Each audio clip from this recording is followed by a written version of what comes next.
Hello, I'm Bruce Dickey, and I run the Arkansas Baseball Academy, and today in this session we're going to be talking about pitching. We're going to fly through this pretty quickly. There are a lot of other things that we want to get to. And we're going to talk about pitching mechanics. From a slide step we're going to teach a leg drive, and the mechanics of staying what I call is inside the mattress, which would be inside the red lines. Throwing is essentially a linear phenomenon, or a straight line thing.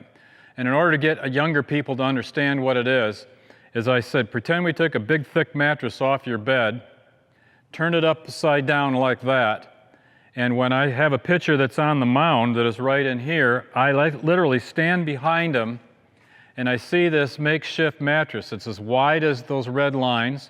It comes up to above their head, comes straight across and down, and it continues down through almost like there was plexiglass right in here on both sides. And it ends somewhere down in here. If I took a hula hoop, what I mean by straight line phenomenon, if I took a hula hoop here and I rolled it straight, it would stay right on that white line and it would keep on going until it lost momentum.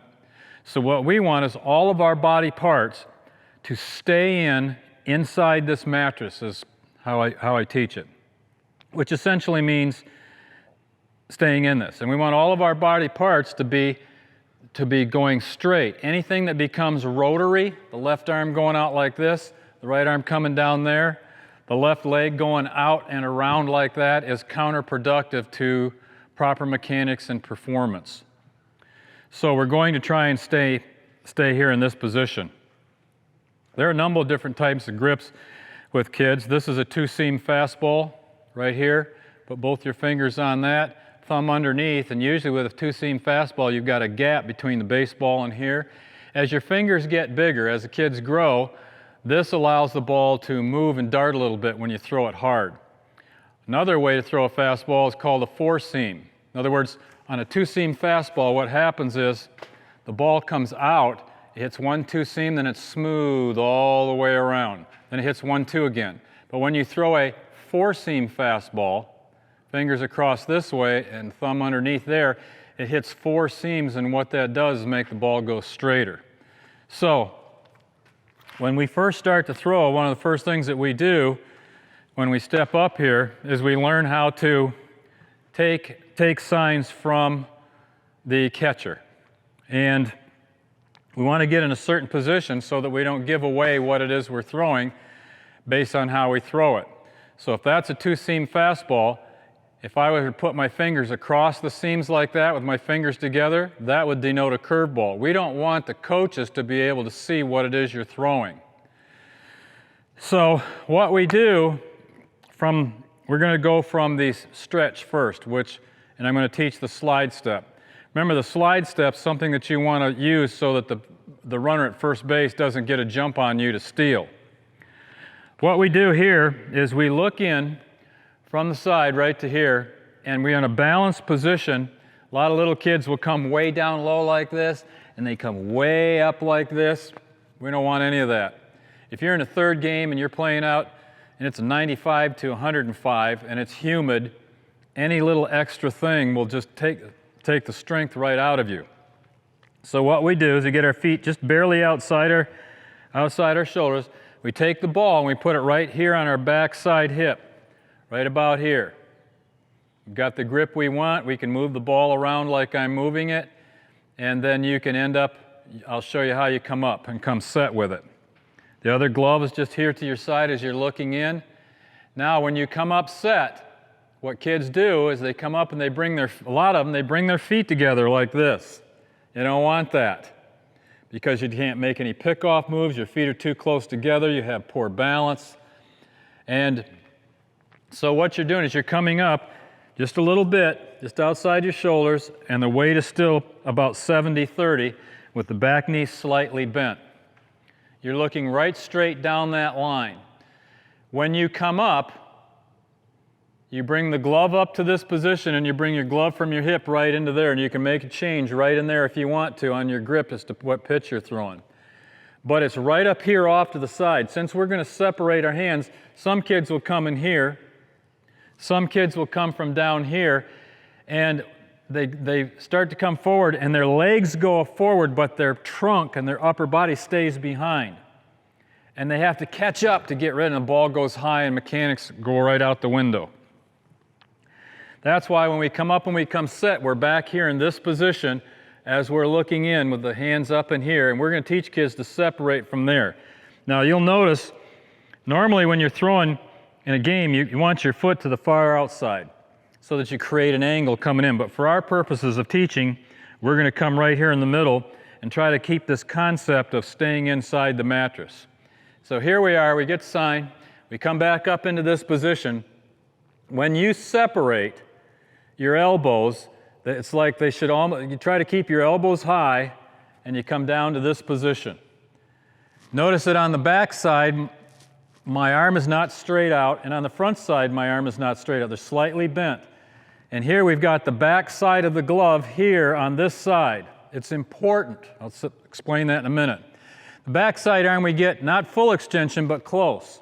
What we don't want to do is have kids, they have to get into that position because the force that comes through with this arm has to be equal to the force coming this way in this direction.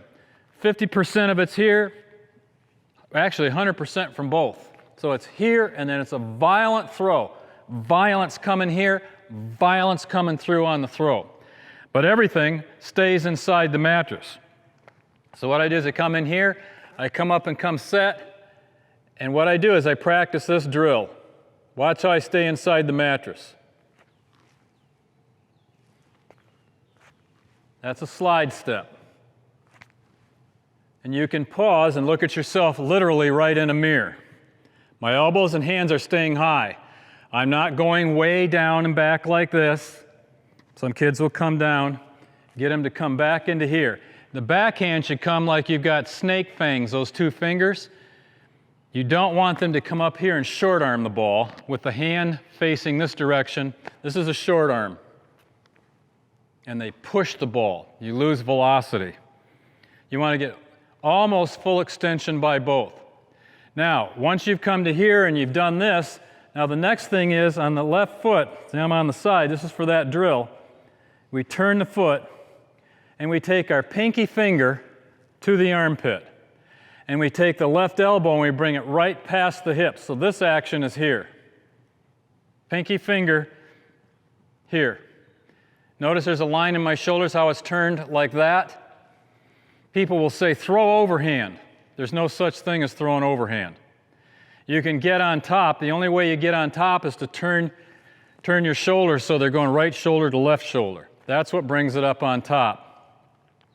So, once again, back up to here, stay inside the mattress right to there, with the back of the glove coming down, and up into here. Turn that foot, and we go slow as we come through. Notice the shoulders. My pinky finger in the glove is coming to here. My left elbow is critical. Comes right past the hip as I am releasing the ball from the top. The only time you go outside the mattress is for balance out to the side. This front leg is not supposed to end up down here. Kids will come here and they come down and they turn like, as soon as you do that, you bunt on this side, he can't field the bunt. And he can't protect himself if a ball comes right back at him. So what you do is you just start practicing this. Now, early on we were talking about hitting, we were using plastic bats. Here we do, this is called dry pitching. Lots of people know about it. You can take a glove, put your middle finger on it, flip it over, and you pretend the ball's in there. So what you're doing, this doesn't take, you can practice your mechanics, but you don't get worn out by throwing the ball. So here I come up and I come set, and I come out, I'm right to there, and then I come down and I right to there, to the side. The other thing is in the finishing part, I just talked about all of this, pinky finger to the armpit, elbow past the hip. Watch me, kids will do this. They'll come up and they'll come up, they have a stiff leg, straight, and as they come here, their body, the trunk stays straight up with a stiff leg, and they just kind of go over the knee. They lose all kinds of velocity. When you come up to here and you start to drive, you drop it, just bend that back knee, drop it just a little bit, and you're pushing off that rubber. And when you come, the front left knee bends. In here, out, And as I come through, notice the angle of my left leg. And we tell them to finish with the chest over the front knee. You come out to the side. So you can just get kids, stand behind them, get a view from this side like this camera is right here. And you don't do this. Don't go way outside the mattress. Remember, stay inside the mattress. Come right up to here. To here. And keep doing that. And you can go through and hit it hard, and a coach or somebody can stand here with a glove, and they come through and they hit that glove when they're coming through. That's the slide step. The next thing that we do is we learn to use the leg drive. Now we're going to talk about this left leg. Everything else is the same, but now we're going to use the leg. Let's say guys on second or guys on third base. Now you can bring that leg up and throw. Or there's nobody on base. Then you can go from your windup. Let me back up a second. If there's nobody on base and you're standing here, you're going to have your gloves sitting up here nice and relaxed. And the days are over when we used to wind up like this, take a big, deep step back with our shoulders going back behind the rubber, coming up to here, swinging all the way up around. That's all wasted motion. It has no benefit whatsoever. So you put the ball, put it right in here. We take just a short step, trying to keep our chin over the rubber, and then we turn our foot and we swing around for the leg kick, or up into this position to throw, trying to stay inside that mattress. Now the way to learn that, the leg kick, is we start from the stretch. Guys on first base, comes up and comes set. Stay inside that mattress. All right, so now what we can do is, a lot of kids, the younger kids, like to throw from this stretch because they frequently have kids on base. Now we bring the leg up, and here's how we teach that.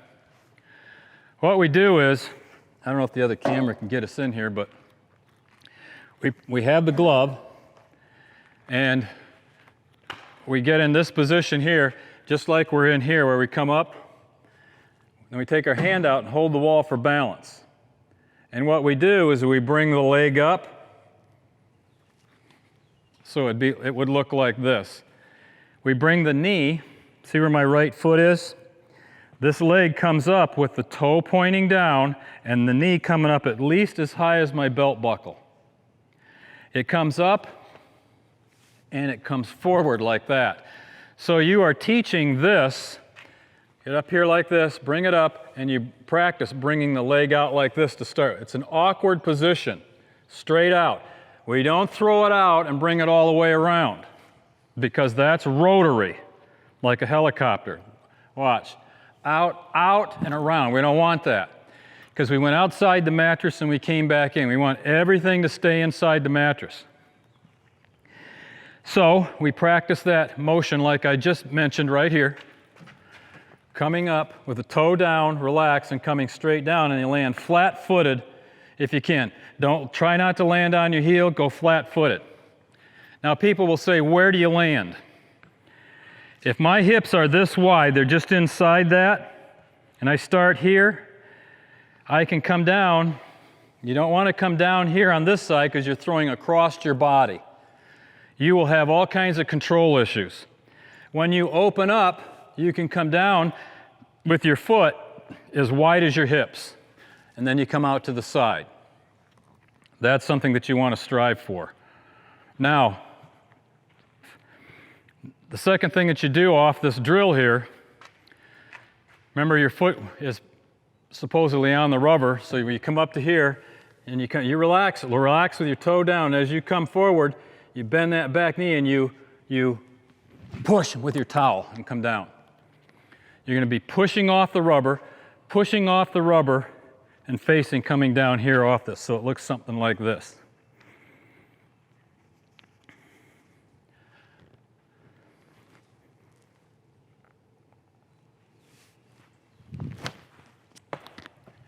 That's what you're striving for in all things on pitching. Now, there's a lot of things to pitching. For example, in here I have a number of different things where there's tape, and it's like an X, or, and what we do is, let's say I took this red tape and I put a piece right across here like this. When I'm throwing and warming up, I have to work on my footwork because we have pickoff moves from this. So if I was going to first base, I would get a pickoff move. When I come up, I open this foot up a little bit because it's closer to first base over there. So I come back over, I open it up, and we don't want anything going in this direction. That foot cannot step in this direction, and this arm can't go out with the ball before we go that way. So what we do is we practice, have a line through the middle of this, straight on out, do it, take your bat, put a line in the dirt. You come up, and what you do when you pop your feet is the arm goes straight up. And this foot pops like that. This foot comes over on this side, and you'll already be up in throwing position. That's the fastest way. If this leg has to get on the other side of the line through the plate, so you will throw on the proper side. Because if you're a first baseman like here, and the pitch is coming, you want it here so they can come right down and tag. If your foot doesn't come over the line like I just talked about back here, and you have to catch it here, too late, you can't get over to make the tag. And you got to practice that all the time because kids want to do this. They come up, they jump like that, they take their arm way back, and they throw it real hard. It doesn't get there as fast. It is, however, a good way to set the kid up at first base if you want to get him. On that so-called X, now when you're playing catch, what we do with kids when we're warming up, we stand on the red dot here. I don't know if you can see it from here. He comes up and comes set. And what we do is we practice coming up and we throw to somebody. So if a guy was down there, I would probably stand on this X. That would be first base. I would come back up to here. I would jump, and snap, and throw. Now what I do is I pretend I'm throwing this way, and my buddy's down here. Now I'm going to make a pickoff move to second base. So I come up to here. I jump, turn right over the top, and throw right over the top to second base. So we practice that. And then we get a guy down there, and I'm on the mound, home plate's down there, and I practice what's called the head-knee move. The head and the knee have to move at the same time. There is a line coming through the pitcher's mound, home, third base, so we have a 90-degree angle right here. When this comes up, and the head and the knee start to move forward like that, my foot has to come down on a 45-degree line or on this side. If I come over it, it's a balk. So what we do is we practice moving the head and the knee at the same time. And it has to mimic your normal throw to the plate. I'm looking at the guy at third. I come up with my head and my knee. My knee moves, the head goes with it. To there, and then I come over and throw. So we practice that all the time for our pickoff moves, whether we're indoors or whether we're outside. As far as breaking pitches, people always talk to me about it. Here's how you can hold a breaking pitch, and I'll show you how you begin to add this to it. There's your fastball. That's a two-seam. That is a four-seam. Come to your fastball and come right around the corner there like that with your two fingers on top of the seam there. One's right on it, this one supports it, and the other one comes on the thumb right there. The idea is that you release the ball with the wrist straight up like this, so when it comes out of your fingers, it hits four seams. This is called a 12-6 curveball. 12 o'clock, 6 o'clock, and it will go down right like that. It goes out of the swing plane. It's a real hard pitch to hit. And the way you start doing this is you go get some, think of like batons that are passed in a track meet. They're about this long, they're about that round. Try to get a hunk of wood about as wide as a baseball, cut sections off like this, and when you have that baton in your hand, you have to practice when you throw that curveball with that baton, your hand on a curveball, your hand finishes inside the knee. Fastballs go outside the knee. If you have that baton and you throw it, you keep your wrist like this, it will go out tail over end like this. And that means your wrist was where it's supposed to be. If you take your wrist, and even though you're holding it right, if you turn it at all, or this elbow doesn't come past your hip, that means you come out to the side, and you can see how it's going to go out. It's going to go out like that. That's the wrong spin for a curveball. So you get up close, probably 10 feet, and what you have kids do is you just come up in here, come up and throw. They still come up with the right form. You're not snapping the ball. You're coming here, and you're getting spin, so when you see it, it's spinning like this. When they throw a strike, they back up a step. They're not even throwing half speed. They're just getting the proper spin on it. It's like pulling down a window shade almost. You're not snapping your arm. And they keep backing up until they get up and they're right here. My pitchers in college and high school went through that repertoire all the way. And that's how you develop it. Do it with the batons, throwing it. You could get plastic piping, saw it, and go out and just take it and throw it. And you will get, once you get this action, you're going to have the right spin. Now come in and just do the same thing for a ball, and you will get a feel for it over a short period of time, and you will do just fine. When you're making a target, you have the batter in here, kind of like your snap point is right up here on the shoulder, so that's your aiming point. You come right to their snap, like you're throwing to the shoulder, and it'll go down. And then you make adjustments, whether you want an outside curve or what. Basically, that's the mechanics for your pitching, and it takes a lot of work to get it. Problems that people will have: they stride too far, rotary in the leg, and they come around like that. From the side, instead of coming here to where they're supposed to be, I have a young man I'm working with, and he's in the habit of doing this. He brings it in tight, but he has no violence, and he throws hard, but he's short-arming on this side, and this arm is down.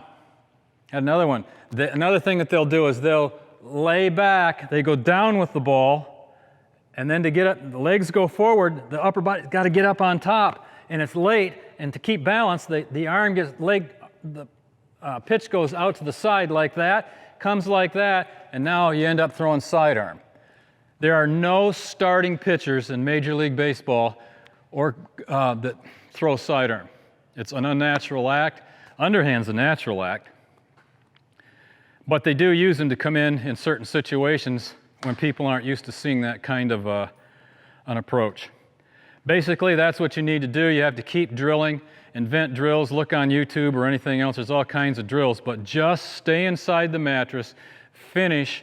If you're having trouble throwing the ball high, try to bounce the ball on the back of the V of the plate, and it'll bring the ball down. Another thing that you can do when the ball's throwing high, look at my back knee.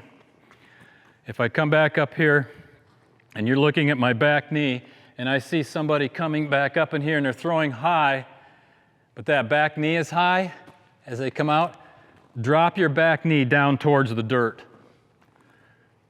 So you come back and I drop that knee down, and you keep the same release point, and you'll bring the ball down. The more you throw, the better you'll get. As far as conditioning goes, you want to start out simple and slowly build up your endurance. And it's the same thing with the curveball. Even when they said 20 years ago, kids shouldn't be throwing curveballs, I've said forever, it's been nonsense. It's all about training. I have been right, and they've come out here 20 years later and said, no, you can throw a curveball, but you have to throw it a certain way. You have to build up the arm slowly to be able to do it. The problem is kids grab everything under the sun and put spin on it. A wiffle ball, a tennis ball, everything and anything, a volleyball. They want to see it spin, and that just continues to put too much stress on the arm.